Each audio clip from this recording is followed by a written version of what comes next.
joy and suffering are impermanent. Some may wonder someone has committed heinous crimes, such as killing, yet it seems he doesn't suffer for this.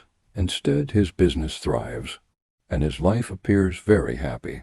Does this mean that the law of karma, virtuous actions bring happiness, while vice leads to suffering, is failing? It is not. Upon careful examination, you'll find that the negative actions he is currently committing may not yield immediate consequences, whereas the happiness he is experiencing now results from his past good deeds. Therefore, the law of karma never fails.